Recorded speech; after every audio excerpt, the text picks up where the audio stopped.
এই যে ফুড আপি আর food brothers, আপনাদের কাছে একটা কোশ্চেন আমার, সেটা হচ্ছে ব্লগ করেন ভালো কথা ভাই, ব্লগ তো আমরাও করি তাই না, বাট প্লিজ প্লিজ একটু রিয়েল রাখেন, রিয়েলিটি কিছু রাখেন। আপনারা একদমই ফেক টাকার জন্য রিভিউ দিয়েন না।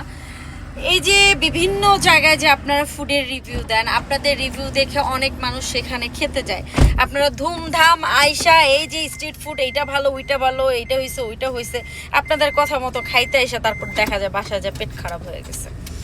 এই জিনিসটা করেন না। টাকার জন্য আয়সা আপনাদেরকে অনেকে ফলো করে, আপনাদেরটা দেখে অনেকে যায়, টুস করে টাকার জন্য একটা ব্লগ বানাই দিলেন, এটা ঠিক না। ঠিক আছে, আমরাও তো ব্লগ করি, বাট আমরা হচ্ছে অথেন্টিক আর একটু রিয়েলিটি মেনটেন করি। ঠিক আছে, আর অরিজিনাল ডুপ্লিকেট হ্যাঁ বলতে পারেন যে না এটা একদম 100% না, বা অনেকের মানে পেটে সবে অনেকের সইবে না, বাট আপনারা কি একদম গ্যারান্টি সহকারে দিয়ে দেন। অনেক দিন ধরে ভাবছি এই কথাটা বলবো আজকে মনে পড়ছে তাই বললাম। এই যে রাস্তায় ঘুরতেছি, খাবারের দোকানগুলো দেখলাম ফুড কোর্টে, এখানে একদিন খেয়ে আমারও পেট খারাপ হয়ে গেছিল, সাথে আমার জামাইও ছিল, আমাদের দুজনেরই অবস্থা টাইট হয়ে গেছিল।